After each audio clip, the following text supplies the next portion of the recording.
Hello,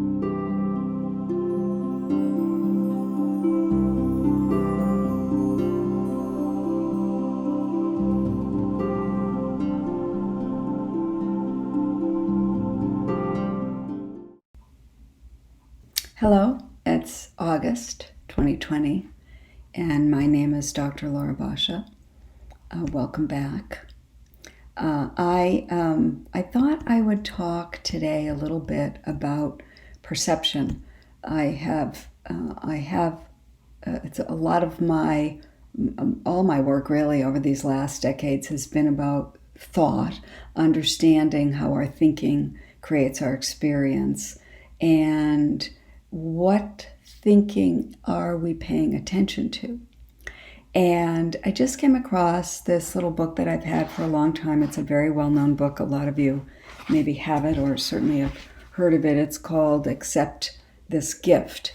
And it's selections from A Course in Miracles, which has been around for many decades and is an extraordinary study. Maybe you've worked with it. If you haven't and you're interested in little nuggets of truth, particularly from that writing, this book, Accept This Gift, is that. It's selections from A Course in Miracles, and it's edited by Francis Vaughan and Roger Walsh. So I was reading a little section from it the other day, and so I thought I'd maybe have a little conversation about that in this month's video. Perception is a choice and not a fact. But on this choice depends far more than you may realize as yet. For on the voice you choose to hear and on the sights you choose to see depends entirely your whole belief in what you are. Instruction in perception is your great need. Now, as I just said, I have taught this. This has been the heart of my work, consulting with clients, working with patients, and my writing over the years. My latest book is called All is Chosen. And so it is definitely a conversation that I am familiar with and been participating in and been in an inquiry myself for my entire adult life, really. And particularly during this time, during this pandemic, where we are sequestered in ways that leave us time to be with ourselves, and time to be with ourselves that I think mostly we have avoided spending as much time with ourselves as we have the opportunity to do now. And I personally have enjoyed the opportunity to be alone and really be present to things that I have created a life that has had me be distracted from taking the time to be alone. So it has occurred to me that I've been too busy to be able to take the kind of time that's available to me now. Kind of interesting.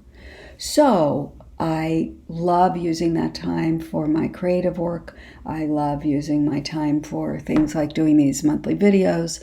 I love using that time for meditation and journaling in the morning, getting grounded, and doing artwork and actually kind of spending time around the house that attending to things that I've let slide, and how good it feels to actually clean out a closet or, get on top of the mail and get on top of the emails and all that stuff, even though I sort of have found ways in the past to distract myself from doing those tedious things. not attending to them has actually added to anxiety for me. So being able to take the time, to have the time, and so make the time to take care of them has actually given me a kind of peacefulness, because it puts my environment in order in a way that I've complained about not having, but frankly just didn't get the time to. So there's a lot of useful ways that I am attending to this extra time, utilizing this extra time. There's also kind of a downside that I am confronted with in spite of all my years of working with this particular topic. I too deal with my humanity, and part of our humanity is dealing with the constant thinking that's part of the personalities that we have created ourselves to be. So I have a history. I have a personal history. We all have a personal history. I have stories about my past, my upbringing, my childhood that still can haunt me. I have patterns and constraints on my self-expression that go back to sort of mindsets that I have innocently held on to from my growing up years, from the experiences I've had, from the stories I've created around those experiences. And a lot of those stories I'm aware of, so I don't get so hooked into them, and I can notice them when they come up. But a lot of those stories, even though I'm someone interested in distinguishing those stories and ferreting them out, which takes a kind of particular focus, there's still a lot of subtleties to those stories and conversations in my head that I haven't paid attention to. So being in this pandemic and being confronted with this kind of invisible, constant enemy of the virus brings up previously undistinguished levels of anxiety that I haven't had to deal with, or I've been able to distract myself from dealing with, because I could run around and, live life the way I wanted to be living life. I can't do that now. None of us can really do that now. And I think that some of the extreme ways that we're seeing that pan out are people's resistance to wearing a mask. They've sort of personalized the virus as something they can control or not be controlled by. That's kind of a real it's a kind of in-your-face example of how our perceptions manipulate our behavior and how much we try and control our life experience. And I'm not off the hook by that. I'm wearing a mask. I'm socially distancing. I'm doing all of that. I haven't personalized it in that way. We do have scientific evidence of how we can protect ourselves. But what I'm confronted with is the thought patterns, the thinking that I'm paying attention to that I don't realize I'm paying attention to. And it has to do with my particular areas of fear. Because I have grown up with certain perceptions about fear. And so being able to distinguish those things I'm paying attention to that aren't really happening, but that I'm kind of throwing into my future as something I'm going to have to deal with. For example, what if I get sick? Do I spend time with my granddaughter? Because it's not just my granddaughter I'll be with, it's her parents that are my daughter and her family that I'll be being with, and what's the repercussions if I don't spend time with my granddaughter, because it's a quality of life issue for me, because spending time with my granddaughter is like total joy for me, and if I don't see her, I don't have that. So it's like, there's a risk assessment that I'm looking at, and if I and then I get to consciously choose. I'm putting myself at risk in a way that if I don't see her, one example. Or do I hire someone to do my food shopping, or do I go to the grocery store? And where do I find my peace in all this? So it's all perception. My perception about the fear that could possibly manifest. I'm also an elder, so I am evidently more at risk than other people. In some ways, yes. In some ways, no. And so this is the world we're living in. So what I am looking at is, how much am I listening to my fear thoughts? And how much am I listening to the thinking that's available when I'm present in the moment? That kind of thinking that's available, of being present with no attention to thinking from the past, is thinking that's available in the moment of now. And the thinking that's available in the moment of now is actually free from fear. There's no fear now. There's only fear in a time continuum. There's only fear in remembering what has happened, and then taking that fear of what has happened or what could happen and bringing that into the future. So if I'm actually living in the moment of now, my perceptions are free from constraint, because I have no memory in the moment of now. I have amnesia about the life that I've lived, and I actually get to be present with source, with all possibility, with no thing. And what I know from my meditation practice and from my practice of being present is, in the moment of now, there is no fear. There is no anger. There is no animosity. There is no resentment.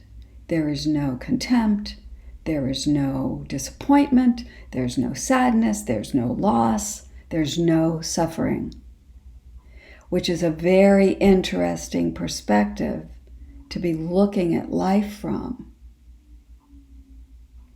Because from that perspective, we have the capacity to let go of fear.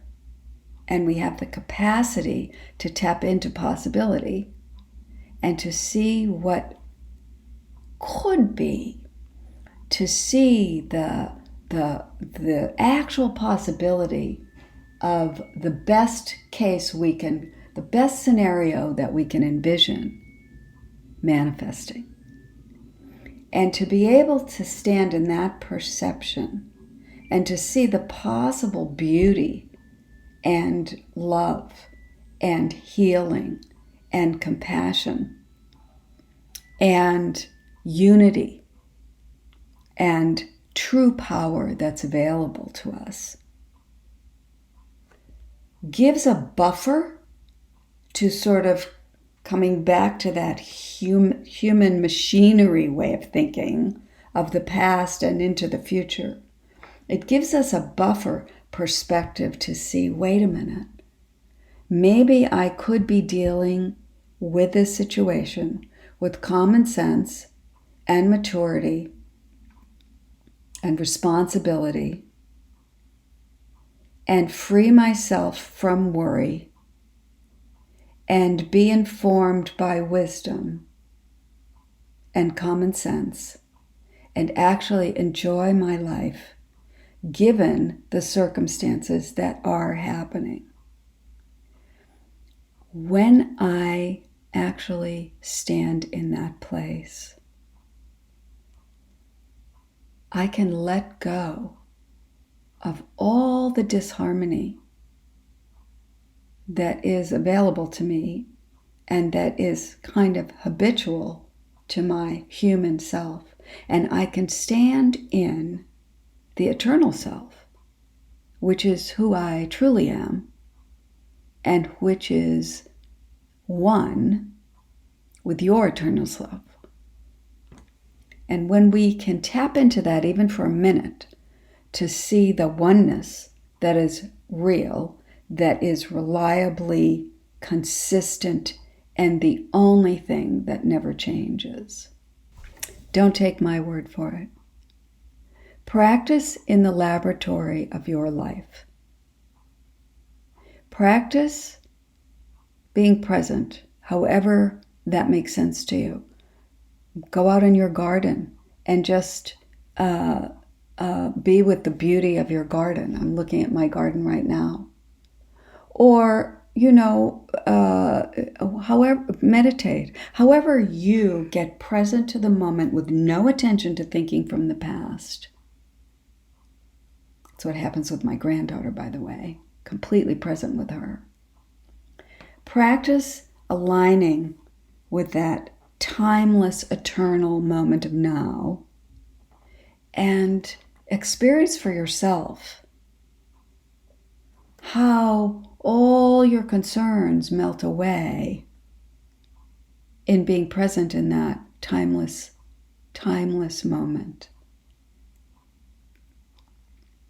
I guarantee you, when you step out of that timeless moment and come back to time, all those things you're concerned about will still be there. However, you will have a different perspective available to you from which to deal with the concerns of your life.